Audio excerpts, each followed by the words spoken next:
Meus amados irmãos, a paz do Senhor, estamos aqui mais uma vez reunidos na IADJU Copacabana para ministrar a nossa quarta aula de Educação Cristã, nosso livro da EPOS, o nosso curso da EPOS. E para iniciar esta aula nós queremos fazer uma oração.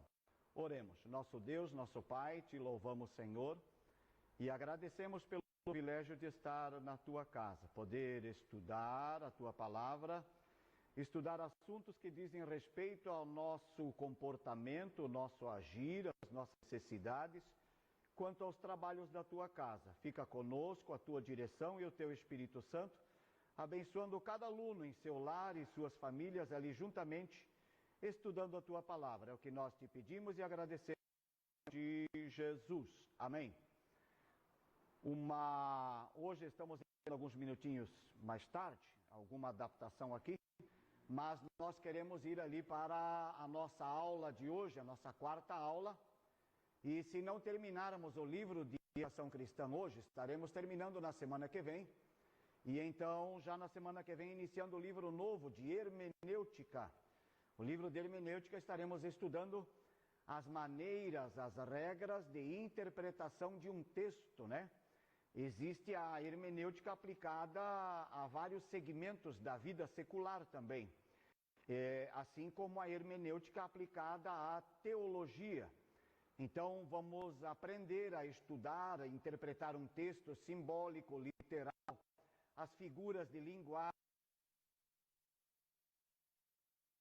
escrita, som, testando. Então essa será a nossa temática para a semana que vem.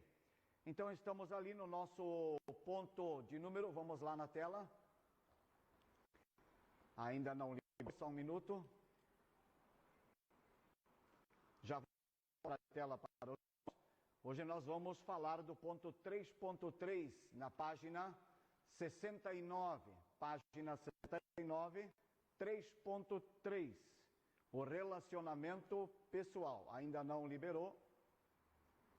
Relacionamento pessoal do professor com o aluno, né? Como o aluno e o professor fazem essa interação.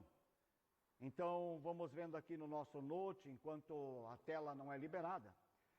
No ponto A, relacionamento pessoal do professor, ele deve ser um exemplo como pessoa, né? Então, não é somente as coisas que falamos, né? Mas precisamos ser. Então, a nossa disposição, a nossa alegria, né?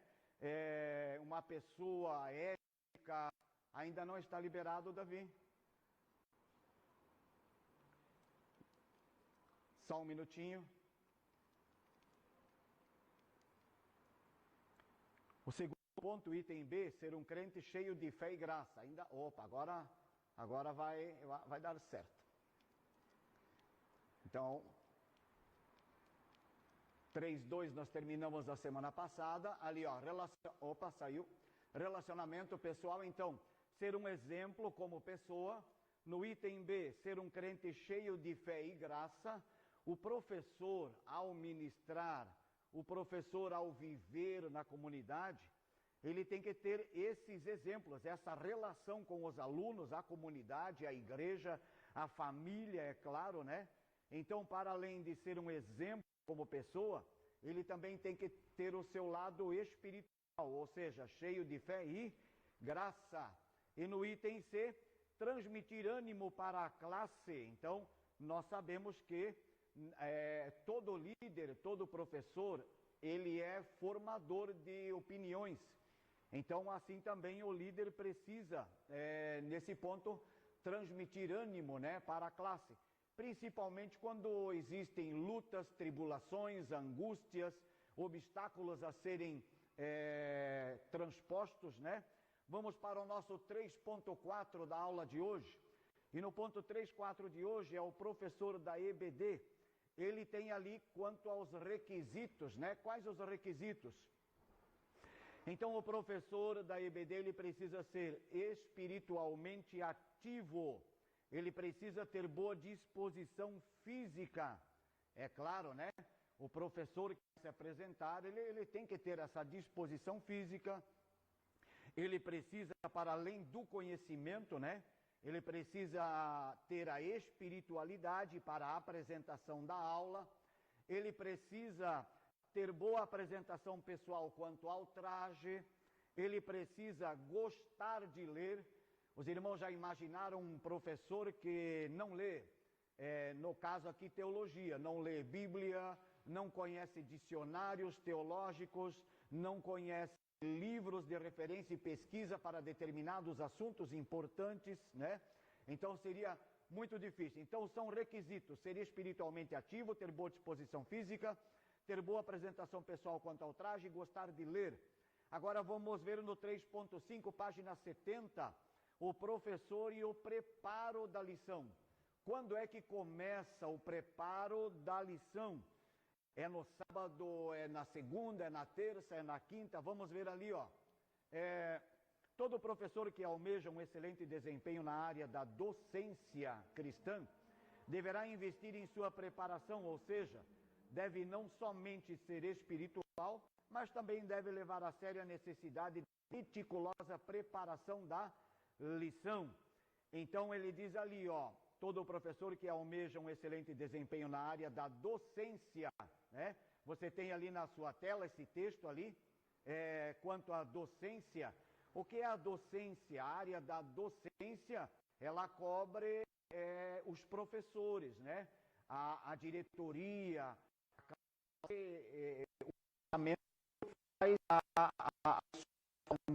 em si. O corpo discente, a área discente, daí seriam os alunos. Então, quanto ao desempenho, né, da área docente ou docência, então já investir em sua preparação. Então esse professor precisa ter um bom material em casa, como base, como referência de pesquisa, ele deve ser adquirido. Material adequado para o preparo da escola. Então aqui os exemplos: Bíblia, revista do professor, dicionários, concordância e comentários bíblicos. Você deve estar vendo aí no texto, eu subliguei a palavra concordância. Então concordância é um material que você tem auxílio, onde você quer fazer a busca de um determinado versículo, mas você não lembra o livro, o capítulo e o versículo. Então você vai procurar aquele versículo, uma palavra. Então é como se fosse, não um dicionário, porque não vai explicar o que é a palavra, mas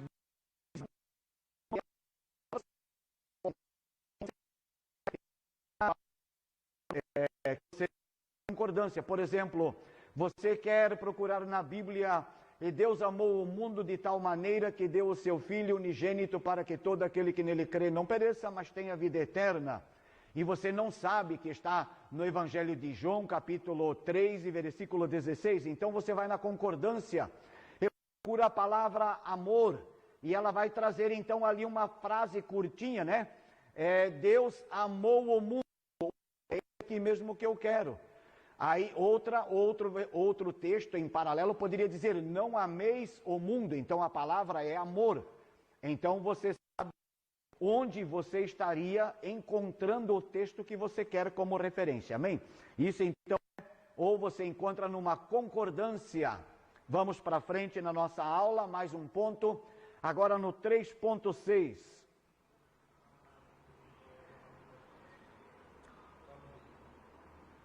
Nós vamos dar um tempinho aqui na transmissão, alguns segundinhos aí para...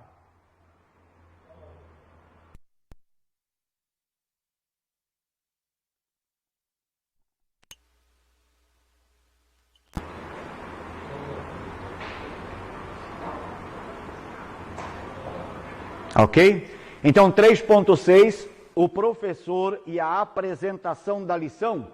Então você tem ali, primeiro, deve ser o primeiro a chegar na reunião. Então, nós tínhamos lá quanto ao preparo da lição, né? Agora é quanto à apresentação.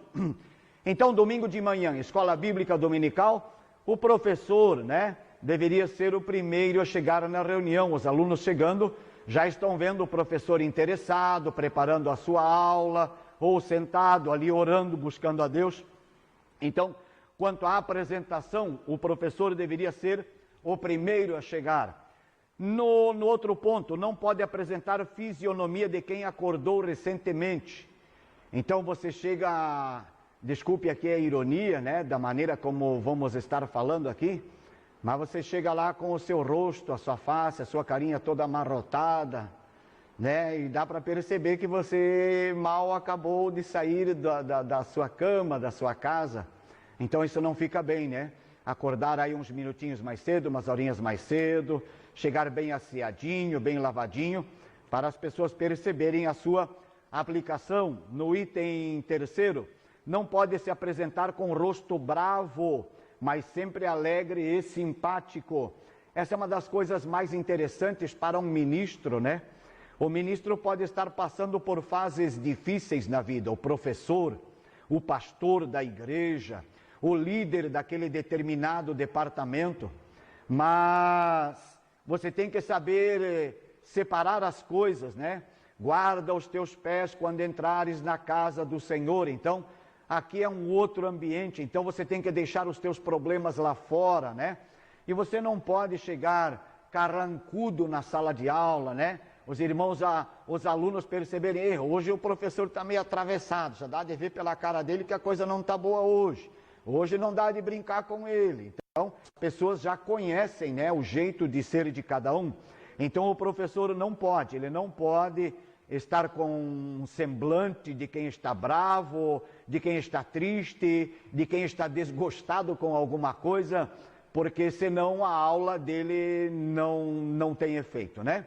Mais um pontinho ali ainda, quanto à apresentação da lição, deve programar a lição para poder concluí-la no tempo estipulado. Agora vamos para o 3.7, a linguagem do professor. Olha ali, ó. O professor deve ter uma boa dicção, pronúncia perfeita, com articulação completa de todos os sons que compõem uma palavra, voz firme e convincente. Então, esse tema agora já passando para a página 71, você tem ali uma marcação ali mostrando, né? Então, é uma das qualidades do professor, ter uma boa dicção, uma boa fala, uma boa articulação, né, nas palavras que ele vai usar, porque senão é uma forma de deixar alguns ouvintes em desagrado, né? Até porque não entende o que o professor está falando. A gente vai tratar ainda outros assuntos como palavreado, né? Vamos para frente ali, ó. Existem dois problemas quanto à linguagem, que eu falei, quanto ao palavreado. Então vamos para o primeiro. Pessoas inteligentes que têm dificuldades de conseguir se expressar e passar para os outros aquilo que sabe. Então nós temos pessoas que têm um bom conhecimento, né?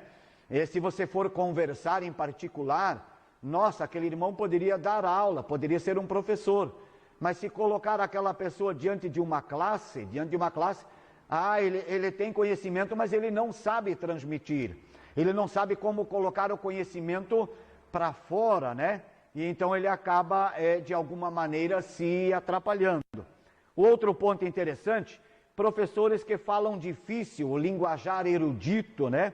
Impedindo a compreensão dos alunos. Então, uma das primeiras coisas que o professor deve fazer, se ele já tem a sua classe, né, do cotidiano, ele conhece a faixa etária e o número de pessoas, a idade das pessoas, aliás.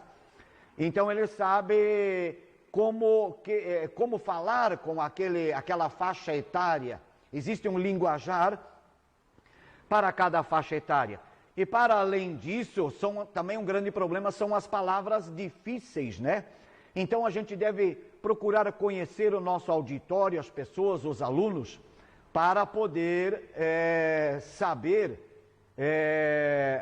se eles estariam entendendo aquilo que estamos falando, né? Então não adianta usar aí palavras polidas, difíceis, e depois o aluno ter que procurar num dicionário ou perder o entendimento da frase ou do pensamento que ele estava transmitindo. Mais um pontinho para frente. Vamos agora para o 4.1. Olha ali. 4.1. Alunos por idade. Você tem isso agora na página 72. Então nós vamos ver, o propósito do agrupamento dos alunos por idade é o sucesso no ensino. 8 são os agrupamentos sugeridos, né? Assim divididos por faixa etária. Então nós vamos ver, por exemplo, o funcionamento na escola dominical. Nós temos os departamentos infantil. O departamento infantil pode ter de 1 a 3 classes, se for necessário, separando por faixas de idade. Então depois os adolescentes, juniores, os jovens, os adultos, para que o professor tenha um linguajar específico para esse grupo, né? Com essa faixa de idade. Vamos para o 411 e começar então a analisar esses departamentos com as suas divisões na faixa etária. Item 411, o berçário, até 3 anos de idade, características físicas, né? Se alguém pretende trabalhar como educador numa igreja, né? Onde tem berçário, por exemplo, a nossa igreja aqui, Copacabana, nós temos aí em torno de 150 membros, mas não temos uma classe chamada berçário, onde o papai e a mamãe possam trazer o seu bebê e deixar numa sala específica, né?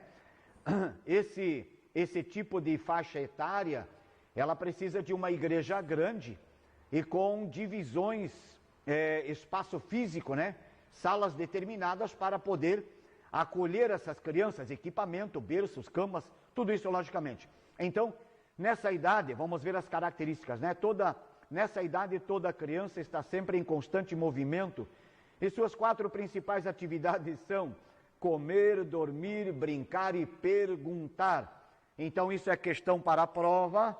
O item A, as características físicas da classe do berçário, que vai até 3 anos de idade. Depois nós temos ali, item B, características mentais, ver descrição. Então, alguns pontos agora para acelerar a nossa aula, nós vamos deixar aí para que você, aluno, pesquise, dê uma olhada nisso em casa, né? Não há necessidade de esclarecimento quanto a essas coisas que nós estamos somente colocando aqui, ver descrição. Você que tem o livro então, né? Isso está na página 72. Item C, já na página 73, características sociais e emocionais, ver descrição. Aí no item D, características espirituais, ver descrição. E depois nós temos ali o nosso 412, jardim de infância de 4 a 6 anos de idade. Características físicas, você pode olhar ali a descrição. Agora item B, interessante, características mentais, né? Para o jardim de infância, 4 a 6 anos. Seu limite de atenção é de 5 a 10 minutos. E por essa razão as atividades devem ser diversificadas. Então, para essa classe, jardim de infância, 4 a 6 anos, deveria ter jogos, descanso, corinhos, um lanche, a limpeza da sala, guardar os brinquedos na caixa. Sim, mas professor, precisa ter um lanche e isso vai sujar a sala. Não tem alguém que limpe a igreja ou depois que recolha os brinquedos? Não, é uma forma de educar a criança. Então a criança sabe que ela lanchou, ela precisa limpar o seu cantinho do alimento que ela fez, ela vai aprender, terminou de brincar, tem ali os seus brinquedos, vamos colocar os brinquedos nas caixas. Então a escola dominical já vai ensinar a organização para essas crianças, né? Então, o item seguinte, eu não havia apresentado na tela, e então o item C, características sociais, item D, emocionais, e item E, espirituais. Tudo isso ali você pode estar vendo a descrição no seu livro. E aí nós vamos para os primários, de 7 a 9 anos. Características físicas, deixa-me ver aqui algumas coisas na minha tela aqui, voltando ali, então ali características físicas, ver descrição, características mentais, depois sociais, emocionais e espirituais, você acompanha ali no seu livro, né? Indo para um ponto mais à frente, nós vamos para os juniores. Os juniores são os de 10 a 11 anos de idade. Vamos ver ali algumas características dos juniores. Todas são cabíveis para você fazer análise no seu livro, sem uma maior discussão aqui em sala de aula, né? Para que você possa acompanhar ali. Também não é questão de prova. Então, olha ali, ó. 4.15, nós vamos para os adolescentes. É a faixa de idade de 12 a 14 anos de idade. Características físicas, olha ali, ó, prova. É a fase de transição e o crescimento é rápido, devido à ação de certas glândulas, até então inativas, né? Naquele adolescente. Então, é uma fase de transição, crescimento, mudança, muda a voz, ele cresce algumas vezes rapidamente, ele perde algumas noções, ele passa a ser desajeitado, ele se acidenta facilmente, ele perde noção de distâncias, né? Tudo isso em função do crescimento, essa transição. E aí nós temos ali, ó, item B, item C, item D, são os nossos comportamentos mentais, sociais, emocionais e espirituais. Passando agora então para uma nova classe, os intermediários, né? Ou seja, de 15 a 17 anos de idade. Nós temos aqui, deixa-me ver, no item C, alguma coisa interessante. Quanto à característica física, você pode fazer a leitura, as mentais também. E nós vamos ver ali a item A, né? No item A, é a idade de independência. Então, olha ali, ó, jovens, 18 a 24 anos. A estatura física atinge o máximo, bem como as energias físicas e mentais. Quanto às características mentais, sociais, emocionais e espirituais, você pode fazer ali a leitura. Não, eu estou aqui num ponto avançado aqui do que eu estou falando em relação ao que os irmãos têm ali na tela. Me perdoem aqui, ó. Intermediários, 15 a 17 anos. Vamos ver ali o item C, eu estava falando dos jovens. Então, página 80, item C, características sociais da classe de intermediários, 15 a 17 anos. É inclinado a rebelar-se contra o exercício direto da autoridade e tende a ser individualista. Então, para os intermediários, 15 a 17 anos, é um problema para os professores quanto ao domínio de classe, porque eles são inclinados a rebelar-se contra o exercício direto da autoridade. Então, se o professor está transmitindo a aula e chega num determinado ponto, ele impõe alguma coisa, essa faixa etária, 15 a 17 anos, ele não é muito propício, né, a entender essa autoridade. E então ele tende a rebelar-se e ser individualista. Por que individualista? É porque ele não aceita o que os outros falam sobre determinados assuntos, né? Então ele acha que o pensamento dele é o correto e muitas vezes ele não abre mão. Então, para não somente aos professores, né? Os filhos na faixa de idade 15 a 17 anos, saindo da adolescência para intermediário, é um problema sério, né? Até para a educação em casa, os cuidados em casa. Então, vamos agora sim para a faixa de jovens, como nós havíamos falado anteriormente. Então, você tem ali na sua tela, no item A, quanto aos jovens de 18 a 24 anos de idade, é a idade da independência, como havíamos falado, né? Eles chegam em sua plenitude, a estatura física, a energia está no máximo, né? Energia física, a mental. Então, é um momento de super atividade. Isso, então, é questão de prova para os alunos da EPOS. Vamos para o nosso ponto seguinte, que são os adultos. Então, olhando ali agora na tela, a faixa etária dos adultos. E nós vamos dividir a faixa etária dos adultos em 3 pontos. Olha ali, ó. Nós vamos ver dos 25 ao 34 anos, página 82. A palavra descritiva é aplicação.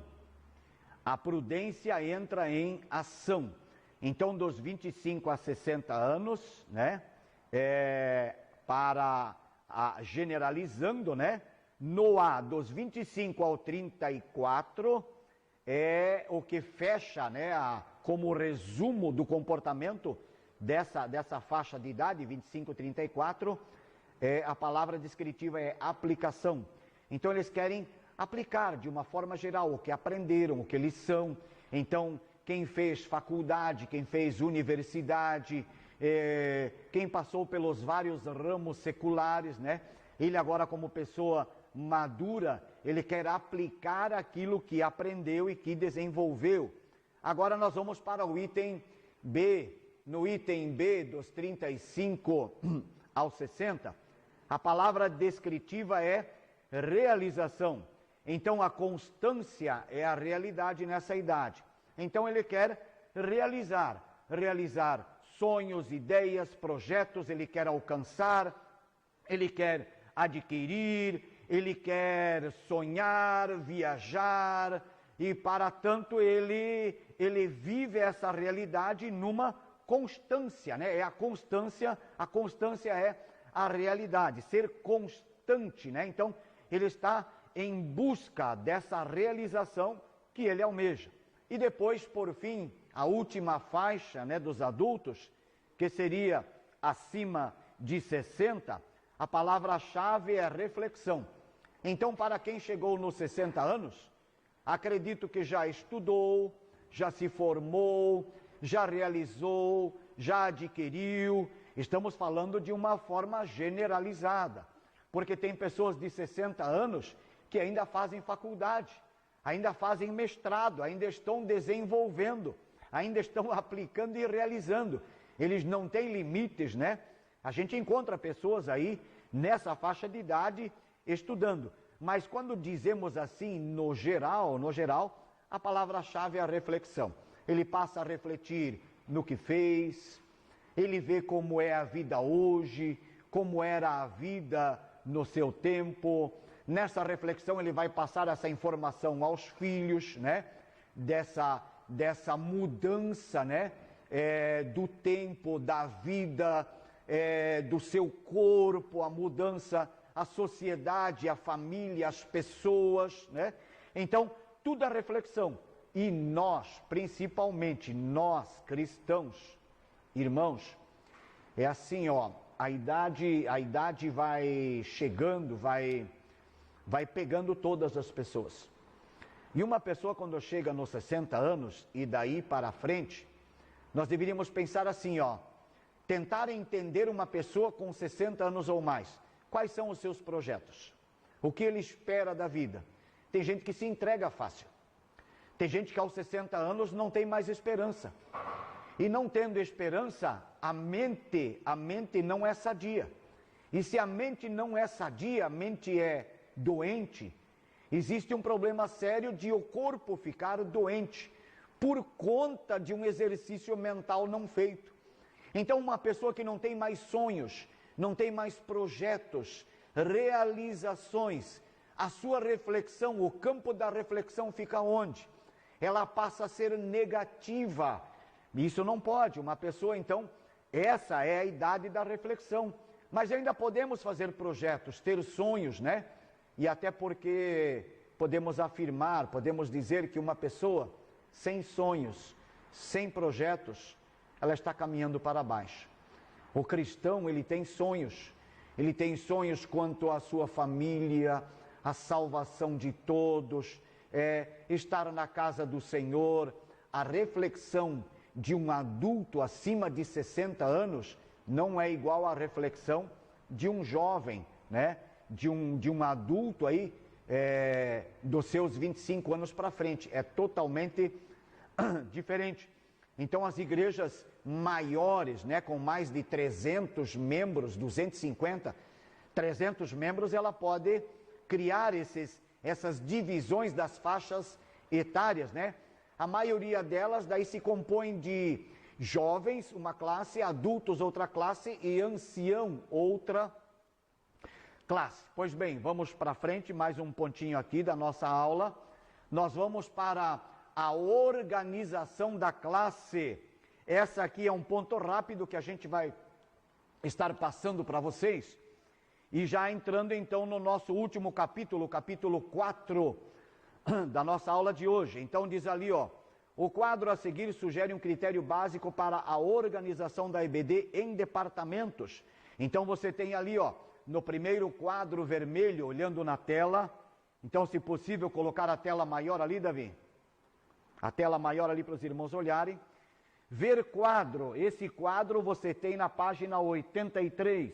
Página 83. Você tem ali um quadrinho, né? Onde nós temos uma divisão. Eu vou aqui comentar alguma coisa bem rápido. Do departamento versus o número de alunos da EBD. Então você fica ali olhando no seu livro agora, até 25, né, alunos, estamos falando alunos.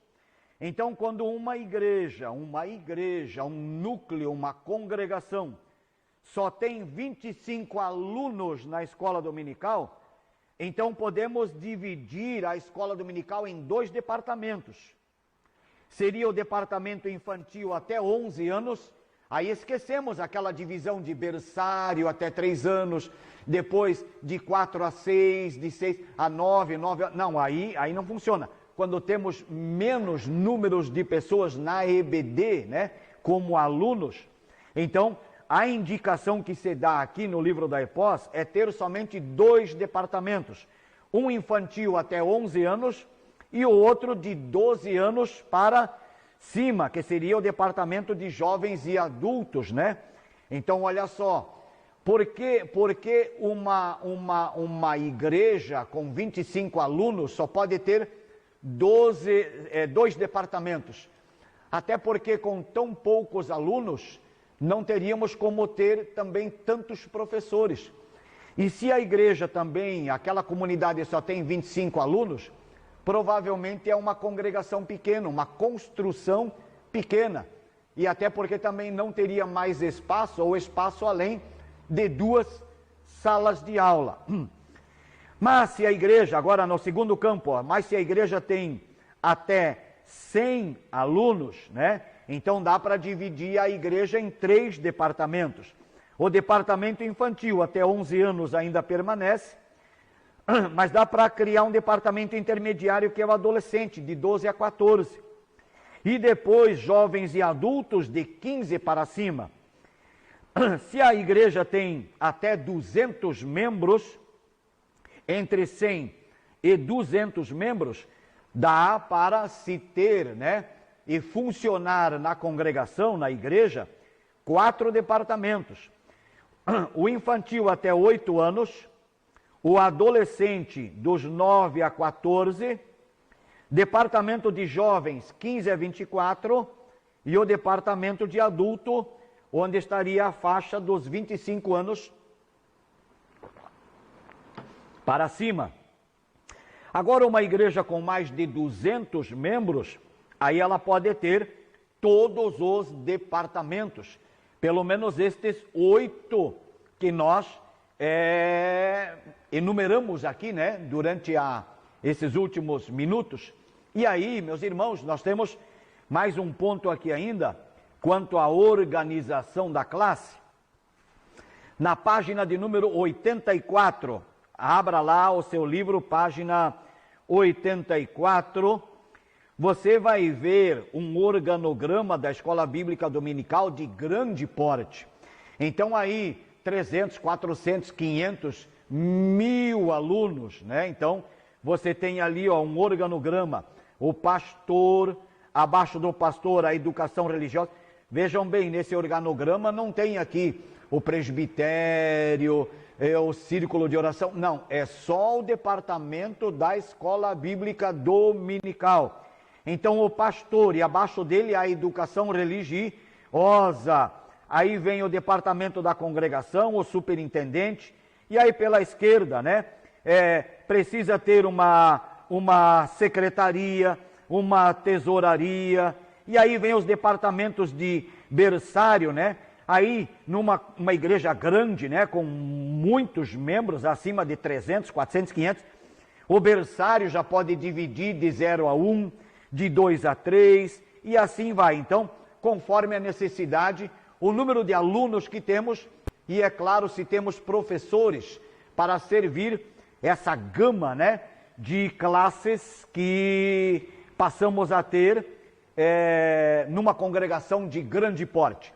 Então vamos para a frente, vamos para a nossa aula agora do número 4, capítulo número 4, e no capítulo 4 nós vamos para os desafios da escola bíblica dominical. Então nós temos ali algumas imagens que você está vendo nessa tela de abertura, Jesus falando, né, à esquerda, a imagem ampliada lá, Davi. Davi, a imagem ampliada? Imagem ampliada, à esquerda, Jesus, falando para uma multidão. No centro, uma pessoa falando para 4 alunos. No centro, né? À direita, uma aula com recursos eletrônicos, né? Um data show. À esquerda, abaixo, um estudante e os seus pensamentos, as suas dúvidas. Do lado, um departamento infantil com uma professora usando recursos didáticos, né? Pedagógicos para uma faixa etária. Nós temos uma figura da indução, de levar as crianças à leitura. Nós temos um sistema de aula onde somente o orador fala. E à direita uma professora desenvolvendo atividades com as crianças, onde as crianças participam, né? As crianças estão ali participando deixa me ver ali, isso, destravou. Deu problema aqui no meu apresentador ali. Então, neste capítulo 4, agora nós vamos para a introdução desses desafios, né? Quais seriam os desafios da escola bíblica dominical? Vivemos num período denominado de pós-modernidade. Então, a tela maior, vivemos num período de pós-modernidade, cujas características são a falta de fundamentos e de absolutos morais. Então, hoje, a época que vivemos, a pós-modernidade, nós estamos principalmente no Brasil, colhendo, nós temos aí uma faixa de colheita na área do ensino, onde os nossos jovens que se formaram e já estão atuando no campo, eles tiveram um ensino meio que desavisado quanto a determinadas importâncias que foram deixadas de lado. Por exemplo, matérias que, por exemplo, eu tinha quando eu era jovem, a matéria de educação moral e cívica. Todas as manhãs também, quando nós chegávamos da escola, o aluno não ia direto para a sala de aula. Tinha uma formatura, todo dia de manhã, chovesse ou não, tinha formatura. E todos os dias na formatura, tínhamos que cantar ou o hino nacional, o hino da independência, o hino da escola, o hino da cidade. Era um momento devocional para desenvolver a moralidade, o respeito à pátria, né? Essas matérias foram tiradas aí há uns 16 anos atrás, basicamente, aí, talvez até mais, não saberia dizer. E agora, graças a Deus, a nossa educação de hoje, né? Com o Ministério de Ensino Novo, eles pretendem voltar determinadas matérias como base para a formação, não só de um bom cidadão para o mundo, mas de um bom cidadão para a igreja e o reino de Deus. Então, olha ali, ó, mais um pontinho na nossa tela. Obviamente que há alguns aspectos positivos em nosso tempo, como tecnologia avançada, conhecimento científico em expansão e outros. Tem problemas? Tem, mas tem coisas boas. Por exemplo, trazer a tecnologia para a igreja, pode. Nós estamos aqui ministrando uma aula online usando equipamento. Nós temos aqui em volta de nós uma tela de retorno, temos um data show, estamos aí, estou usando um notebook. Davi ali no controle de som tem uma mesa de som, tem um computador, estamos aqui com câmera, microfones, tudo isso muito bom. Lembrando que há tempos atrás, isso tudo não existia, né? Então, existem as coisas positivas, existem sim as coisas positivas.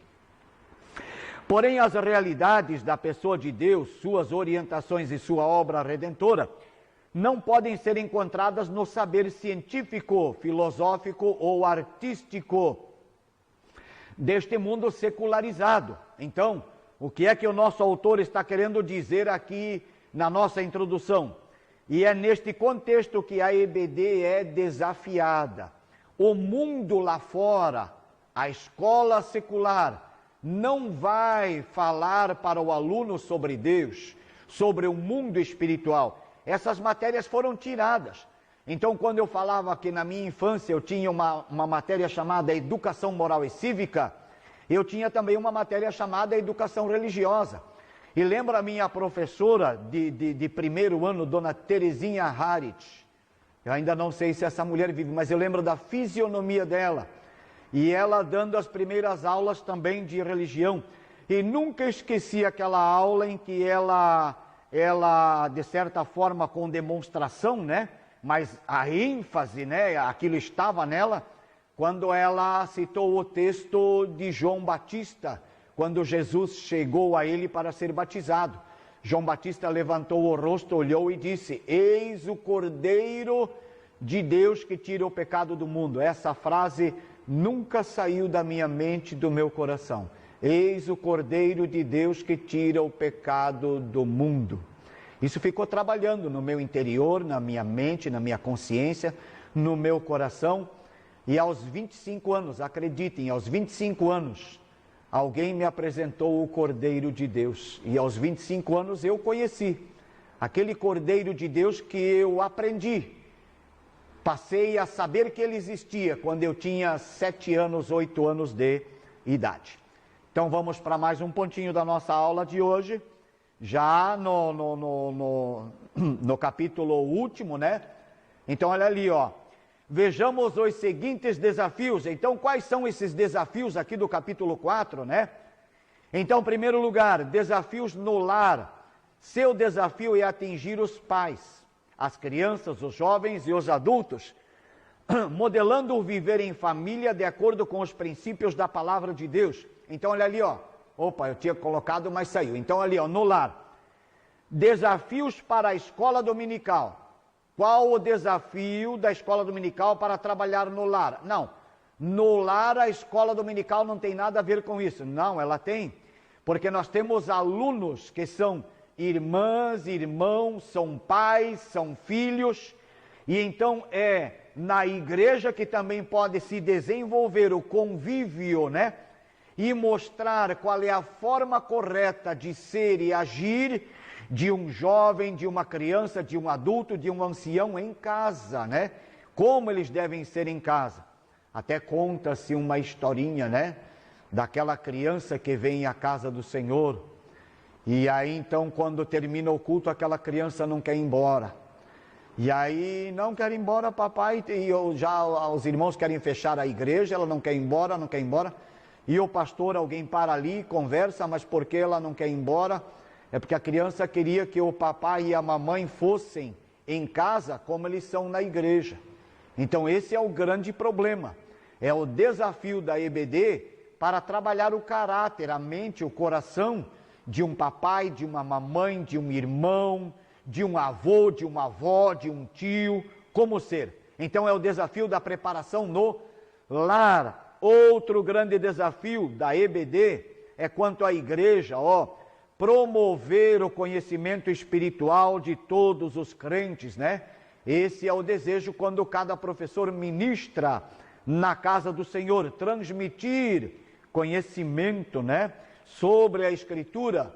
No item 3, grande desafio da EBD, né, na nação, formar cidadãos salvos e de caráter moldado na palavra de Deus. Me permita entrar aqui num particular, onde nós vemos cenas de reuniões em Brasília, onde o nosso presidente da República, antes de fazer uma ministração, ele faz a oração. No dia a dia do seu trabalho, na esplanada, no Congresso, né, nas suas visitas, ele para em algum lugar para almoçar, ele ora. Ele faz as suas reuniões, ele dobra o joelho. Irmãos, isto não tem preço. Um líder nacional mostrando para o povo. E hoje a gente percebe, pessoas passaram a fazer isso e não ter vergonha, né? Ainda essa semana eu recebia um vídeo de uma empresa, uma grande empresa construtora, com grandes equipamentos, máquinas, caminhões de tamanhos aí, por exemplo, a roda lá, a traseira de um caminhão dava a altura de 1,5 homens, para ter uma ideia do tamanho daquele caminhão, e engenheiros ali reunidos antes de começar o trabalho, todos de joelho dobrado, e alguém dirigindo uma oração fervorosa, levando outros trabalhadores e engenheiros às lágrimas antes de começar o seu trabalho. Então isso são coisas, né, que a EBD pode fazer, né, não só no lar, na igreja, mas para a nação. E até porque não falar aí, por causa do problema da pandemia que estamos passando, o mundo e as pessoas estão vendo Deus de uma maneira diferente, estão passando a buscar a Deus e não tendo vergonha de orar nas ruas. Nós vemos estabelecimentos, comércios fechados e vídeos de pessoas que estão postando as suas lojas fechadas, mas o dono na rua com a porta fechada, orando a Deus para que essa porta seja aberta, né? Para que Deus de alguma maneira intervenha, para que se possa então ali ter uma nação livre dos problemas, né, que é agora desta pandemia aí que estamos vivendo. Então as pessoas na nação de uma maneira podem ser afetadas pela escola bíblica dominical. E aí então, como já falei também, a influência da EBD, da escola bíblica dominical, no mundo, alcançar os que não ouviram falar de Cristo. Mais um pontinho para frente então. Vamos para o item 2. O item 2, o ensino. E já no 2.1, o conceito etimológico de ensino. Então, por exemplo, ali, ó, item A. Essa palavra ensino no latim, como é que fica? Ensino do latim, insignare, quer dizer, colocar dentro, gravar no espírito. Por conseguinte, ensinar é gravar ideias na mente do aluno. Agora, vamos ver o que é ensinar no grego. Na língua grega existem muitos termos que estão relacionados com o ensino. Vejamos 4 deles. Deixa-me ver aqui. Ali, ó, eu vou colocar na tela. Didasco, ensinar, provém de didaxco, estender a mão repetidas vezes para aceitar algo. Olha ali, ó. Quer dizer, estender a mão repetidas vezes para aceitar algo. Por conseguinte, ensinar é fazer alguém aceitar alguma coisa. A nossa segunda palavrinha seria didáscalos. O termo abrange todos aqueles que se dedicam à transmissão sistemática do conhecimento ou de conhecimento. Então, quem seriam? Então, ali a palavra didasco é a palavra ensino em si, a transmissão. Didáscalos está falando daquele que transmite, né? Então é o professor, o transmissor. A terceira palavrinha, muito interessante, catequel, significa soar de cima. Olha que interessante essa palavra. Denota a ação dos poetas ou atores que falam de um palco para baixo.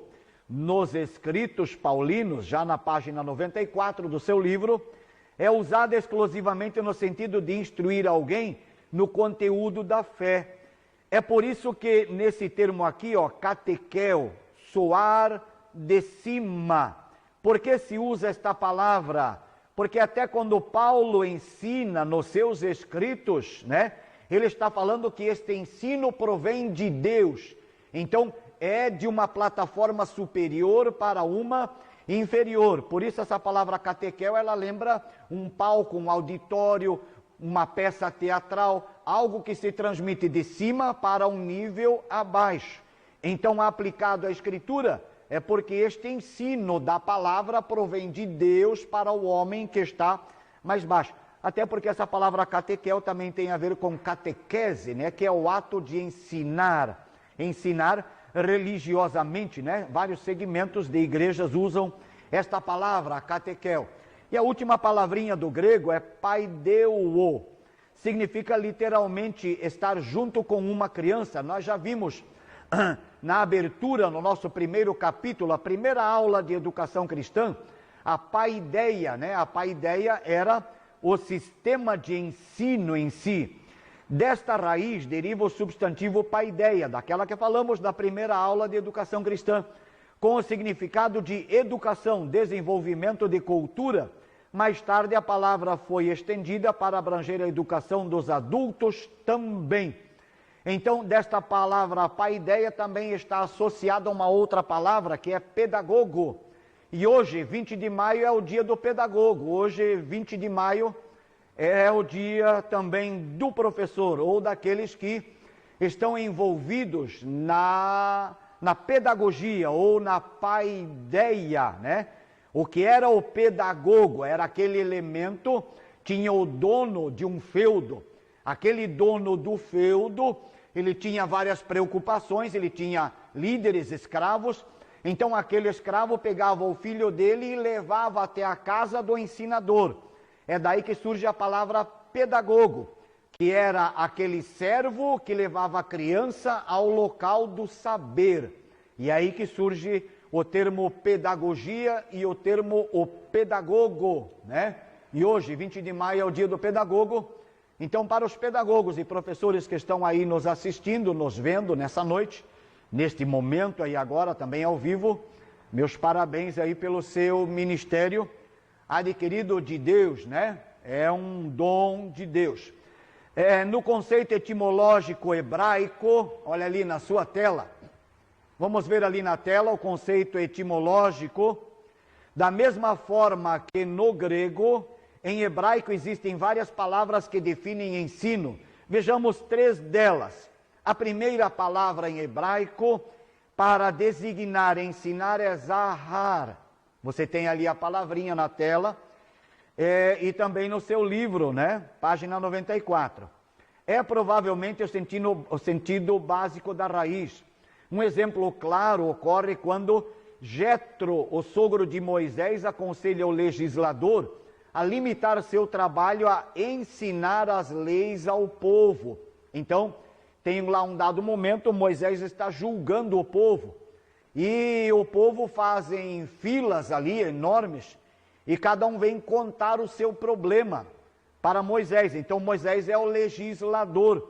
E então o sogro Jetro percebe que Moisés fica dando o seu parecer jurídico, social, quanto a questões problemáticas entre seres sociais. Então Jetro diz, olha, o que tu faz não é bom. Tu tem que ensinar outras pessoas. Transmita o conhecimento da lei para outras pessoas, e outras pessoas poderão estar julgando da maneira que tu julgas. Isso vai aliviar o teu trabalho. Isso quer dizer que nós não somos donos absolutos de verdades, né? Não, se eu não puder dar essa aula, não tem ninguém. Não, Deus sempre vai achar outro. É uma questão de transmissão desta verdade para outras pessoas. Então essa foi a primeira palavrinha, zahar. Eu não havia colocado na tela para você ali, né? Ela está ali agora. Ó. A segunda palavrinha, que tem essa ideia de ensino é a palavra Torá. A palavra Torá, ela está ligada aos primeiros 5 livros da Bíblia: Gênesis, Êxodo, Levítico, Número e Deuteronômio. O conjunto desses primeiros 5 livros, ou os 5 livros da lei, em hebraico quer dizer Torá.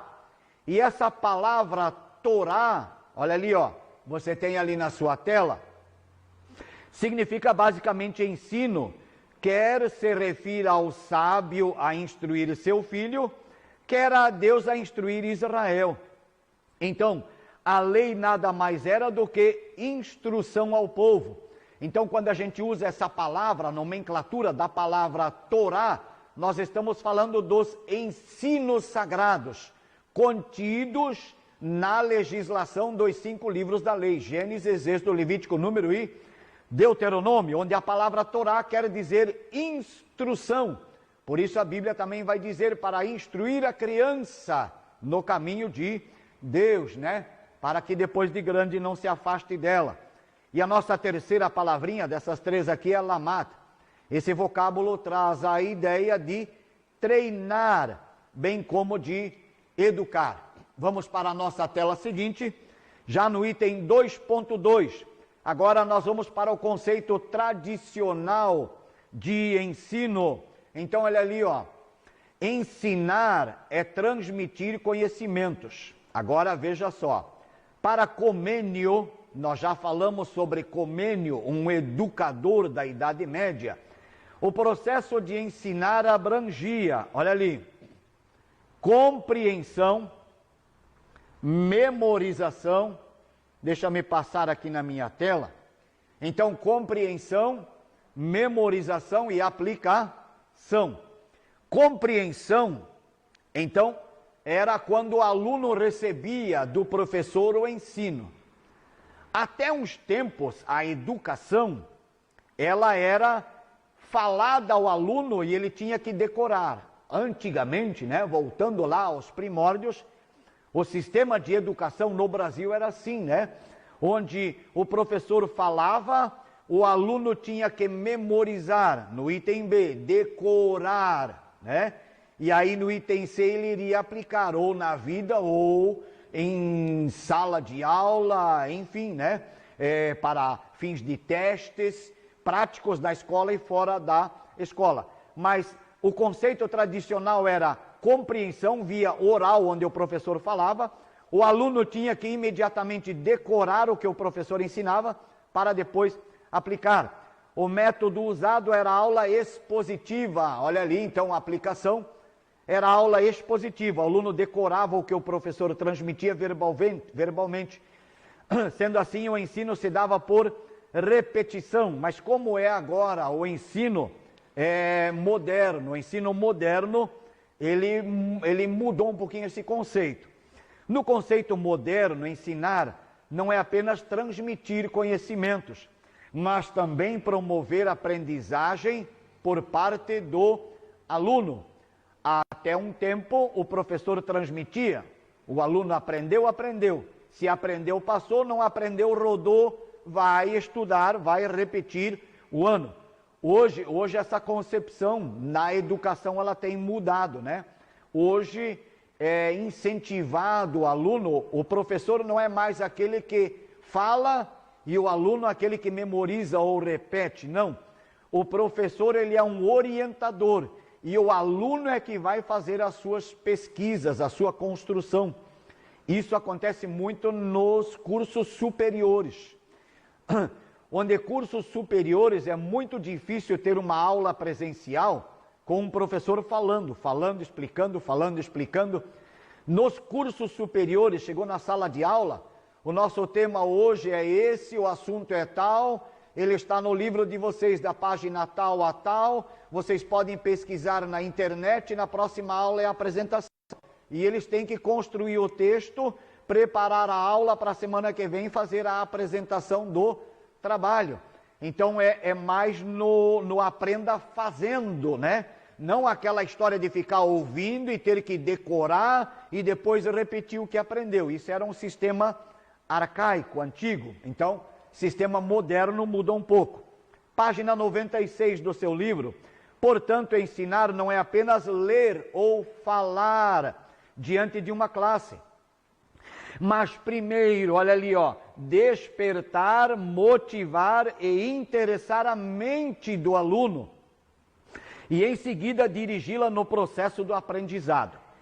Eu tive vários alunos, nesses anos aí, mas na matéria de geografia bíblica, que é uma parte que eu gosto muito, de 1989, 1999, nós ministramos no então IBADEG, o Instituto Bíblico das Assembleias de Deus. E eu encontrei vários alunos que queriam fazer o Instituto Bíblico, o curso teológico, o curso básico em teologia, mas quando chegava a matéria de geografia bíblica, eles diziam, olha, professor, muito legal, mas nós vamos ter aí um grande problema, nós vamos se esbarrar porque eu odeio geografia. Mas aí passa a primeira aula, usa um mapa, explica, você tenta levar o aluno para dentro do mapa, você vai usando outros recursos didáticos junto.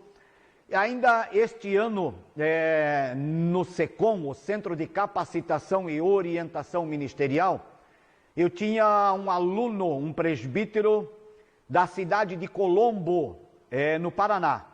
Então ele, junto com o pastor Vanderlei, desciam a serra toda sexta-feira para aula no SECOM, na sede. E então, a pedido do pastor Vanderlei, que havia recebido uma indicação desse curso em Joinville, ele trouxe o seu amigo, o presbítero Nelson. E então, logo nas primeiras aulas, aprendendo lá, a matéria era cultura bíblica e a primeira matéria era geografia. Eu não sabia, mas depois da quarta para a quinta aula, aquele presbítero Nelson me procurou. Vinha toda semana, sexta-feira, do Paraná a Joinville, 150 quilômetros. Ele ficava na sala de aula até às 10 horas e voltava para o Paraná, mais 150 quilômetros. Mas na quarta, quinta aula, ele disse, professor Vilmar, o senhor mudou o meu conceito sobre a geografia. Resumindo, ele foi aluno no ano passado no SECOM Cultura Bíblica. Hoje, presbítero Nelson, no Paraná, é professor da matéria de Geografia Bíblica do IBADEP, Instituto Bíblico das Assembleias de Deus do Paraná. Uma matéria que ele não gostava, ele tinha um problema, ele tinha um bloqueio, mas ele compreendeu a maneira de se apresentar a aula, os recursos didáticos. Hoje ele é um apaixonado da geografia bíblica e ele não consegue transmitir uma aula sem um data show, preparar uma aula num PowerPoint, um gráfico, um recurso a mais, trazer uma ilustração para a sala de aula. É sobre isso que nós estamos falando, conceitos modernos de educação, onde o aluno é motivado a buscar isso, Não é uma questão de imposição do professor. Até porque quando estudamos a faixa etária do adolescente, o adolescente não gosta da imposição. E cá entre nós, ninguém gosta de imposição. Então, quando o professor vem tentar colocar alguma coisa para nós de goela abaixo, isso não funciona. Então, o professor tem que ter aquele manejo de classe para ganhar o aluno e fazer o aluno se interessar por determinada matéria. Então vamos para o ponto 3 da nossa aula, mais uns 5, 10 minutinhos ainda. No ponto 3, a história do ensino bíblico. Nesse ponto 3, vamos ver ali, é uma questão de prova, página 96. Quanto à história do ensino bíblico, o princípio básico exigido por Deus sempre foi que se desse ênfase na instrução de sua palavra. Isso é uma questão de prova para os alunos. Vamos ver ali então a história, do ensino bíblico. No 3.1, na época patriarcal. Quando era a época patriarcal? Logicamente a época dos patriarcas. Então falta descobrir quando é a época dos patriarcas. Estou falando de Abraão, Isaque, Jacó. E aí Jacó vai formar as 12 tribos patriarcais. Esse é o nosso período patriarcal. Então ali, ó, de Adão até os dias de Jacó, o plano de educação religiosa era desenvolvido pela comunicação divina direta a homens escolhidos. Então Deus falava com Adão, e aí depois vem o primeiro homem a buscar a Deus na terra, aí vem Noé, com quem Deus falou, também compreende a época patriarcal, antes de Abraão. Aí vem Abraão, o homem que Deus chamou lá de Ur dos Caldeus, aí vem Isaac, vem Jacó. Então Deus falava, transmitia o que ele queria para a classe patriarcal, os primeiros homens da formação da nação de Israel a partir de Abraão. Vamos para mais um pontinho. Como era então nos dias de Moisés, olha ali, ó, para que os israelitas fossem transformados em uma nação e aprendessem a temer ao Senhor, Deus os fez passar pelo aprendizado do deserto, por um período de 40 anos. Então aí já na página 97 do seu livro, nesse período Deus não usou métodos, ou melhor, neste período Deus usou métodos e experiências, ou seja, lutas, provocações e dificuldades. Então Deus falava com Moisés, Moisés transmitia ao povo, o povo não conhecia a Deus tão necessariamente, queria fazer mais a sua própria vontade, achava que o ensinamento de Moisés era por imposição, eles não aceitavam a imposição de Moisés, eles achavam que Moisés queria mandar em todo mundo, é o que você entende desses 40 anos, né? Mas Deus então falava com Moisés e Moisés transmitia ao povo. Hoje é diferente. Hoje Deus fala para além dos líderes, Ele fala também com cada pessoa, e isso é maravilhoso. Posteriormente, em seus lares, os pais foram incumbidos de ensinar aos seus filhos a palavra de Deus. E isso nós temos ali, ó, já nas referências a seguir. A transmissão do ensino também era realizada através de reuniões públicas organizadas por Moisés e seus auxiliares. Então você tem ali, ó, textos bíblicos como referência de que o pai deveria ensinar em casa, andando pelo caminho, sentado. E aí depois vem textos em que Moisés fazia reuniões, né, e as transmitia ao povo. Vamos para mais um pontinho da nossa aula. Vamos para o 3.3. Como era a educação na época dos sacerdotes, reis e profetas? Então olha ali, os sacerdotes tinham o encargo do culto divino, ensinavam a lei e intermediavam entre o povo e Deus. Então olha ali, ó, olha que interessante, a gente fazer uma correlação com os demais. Os sacerdotes tinham o encargo do culto divino, ensinavam a lei e eles intermediavam, ficavam entre o povo e Deus. Deus acima, o povo embaixo e os sacerdotes no meio. Recebiam de Deus e transmitiam ao povo. E vice-versa, eles pegavam do povo e devolviam para Deus. Olha ali, ó. Já os profetas, né? Os profetas intermediavam entre Deus e o povo. Deixa eu voltar e consertar aqui uma coisa aqui na minha fala. Os sacerdotes tinham o cargo do culto divino, ensinavam a lei, intermediavam entre o povo e Deus. Deixa eu reconstruir aqui que eu falei alguma coisa que não devia. Os sacerdotes, vendo as necessidades do povo, apresentavam diante de Deus o que o povo necessitava ou uma carência momentânea e oravam a Deus para que Deus respondesse. Já os profetas intermediavam entre Deus e o povo.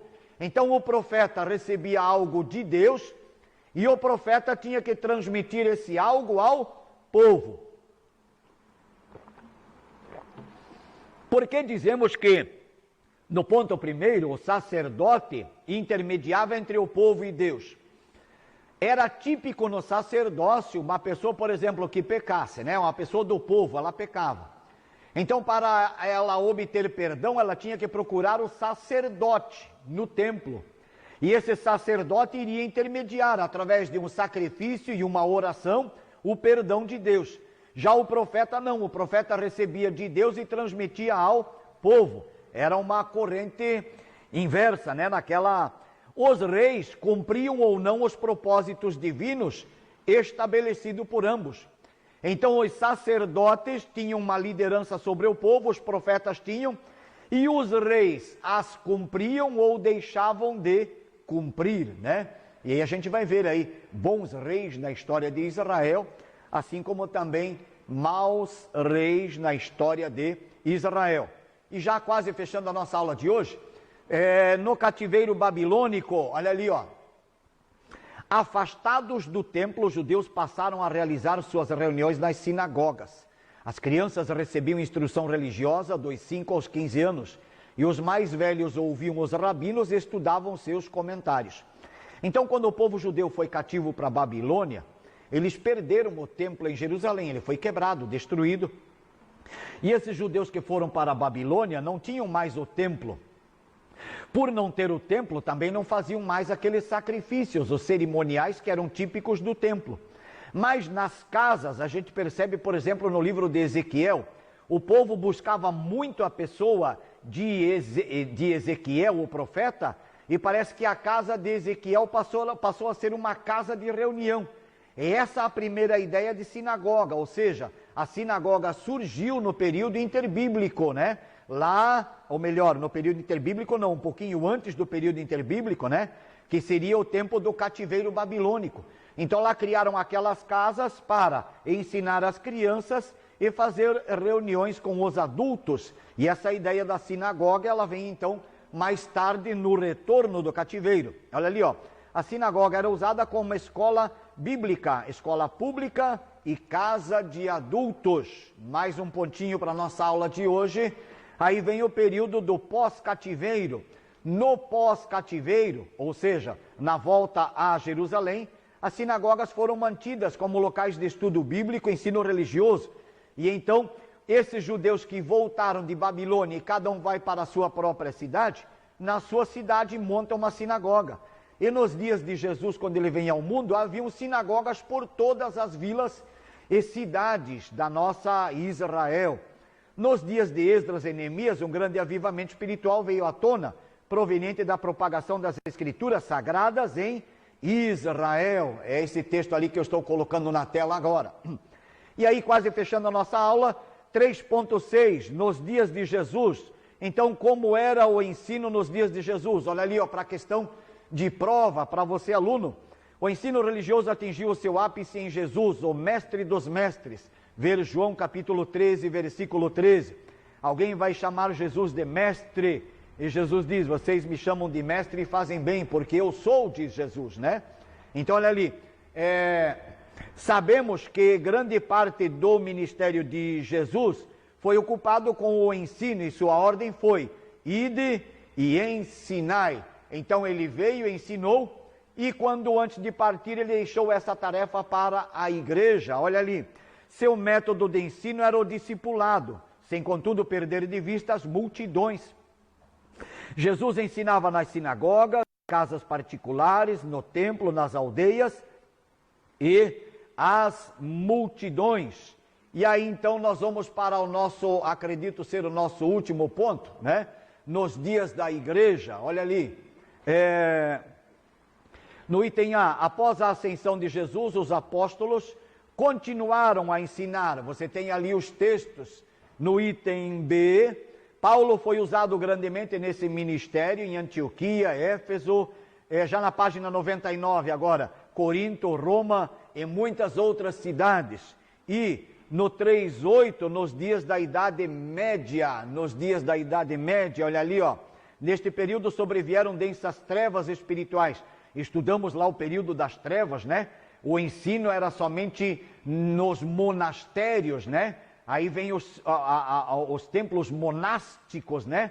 O ensino no monastério, e ele não era mais ensinado em casas, em escolas, como era no período romano e grego.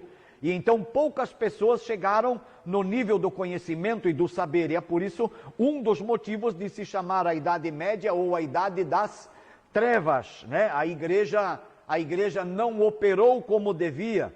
E aí nos dias da Reforma, ali, Deus preocupou-se com a situação espiritual de sua igreja e despertou homens para uma revitalização por intermédio do ensino e a instrução religiosa. Aprendemos aí na nossa última aula, Martinho Lutero vai traduzir o Novo Testamento para o alemão, e isso vai incentivar o povo na Alemanha a estudar, aprender a ler e escrever para poder ler as Escrituras. E ali os reformadores lançaram as seguintes bases: tradução da Bíblia para o povo, elaboração de catecismos, fundação de seminários e escolas ao lado das igrejas. Essa era uma das grandes metas, né? E para a semana que vem, então, na página 99, nós vamos para o aprendizado e os sentidos físicos, né? Como se aprende? Os sentidos físicos, vamos aprender com os olhos, com os ouvidos, com o olfato, enfim. Nós vamos aprender os sentidos físicos e como eles funcionam na aplicação para o nosso aprender. Então nós queremos orar para fechar esta aula, agradecer a oportunidade que tivemos, agradecer a IADJO Copacabana por estarmos aqui reunidos, nosso setor 45, pastor Anderson Nunes, né? Nosso pastor setorial, e o nosso pastor local aqui, o pastor Alan. Nosso muito obrigado. Até semana que vem, fiquem com Deus, já estou com saudades. E vamos para a nossa oração então, para Deus abençoar o nosso final da reunião. Nosso Deus, nosso Pai, te louvamos, agradecemos pelo privilégio que tivemos de estar na tua casa e buscarmos a ti, Senhor, para entendermos melhor a maneira do ensino e como nós devemos ou podemos ser melhores. Abençoa cada aluno, cada família, cada participante. É o que eu te peço e agradeço em nome de Jesus. Amém. Mais uma coisinha, meus irmãos, não esqueçam de estar aqui na semana que vem, a partir das 19h30, já a congregação aberta para você fazer a encomenda do seu livro, próximo livro. Já começamos então semana que vem encerramos esse capítulo 4, Educação Cristã, e já estaremos iniciando o nosso novo livro, Hermenêutica, as regras de interpretação de um texto, o que nós temos que considerar quando fazemos a leitura da Bíblia, né? Vai ser um tema muito interessante. Isso, então a partir de amanhã, esta aula de hoje e as outras, as anteriores já estão, mas esta de hoje, a partir de amanhã, das 13 horas, já estará no YouTube, né? Você pode aí recomendar, passar aí para seu amigo, né, o link aí do YouTube, o nosso canal aqui da igreja, para que as pessoas assistam essas aulas aí, ok? Então, meu muito obrigado em nome de Jesus, até semana que vem. Mais alguma coisa, Davi? Somente, muito obrigado.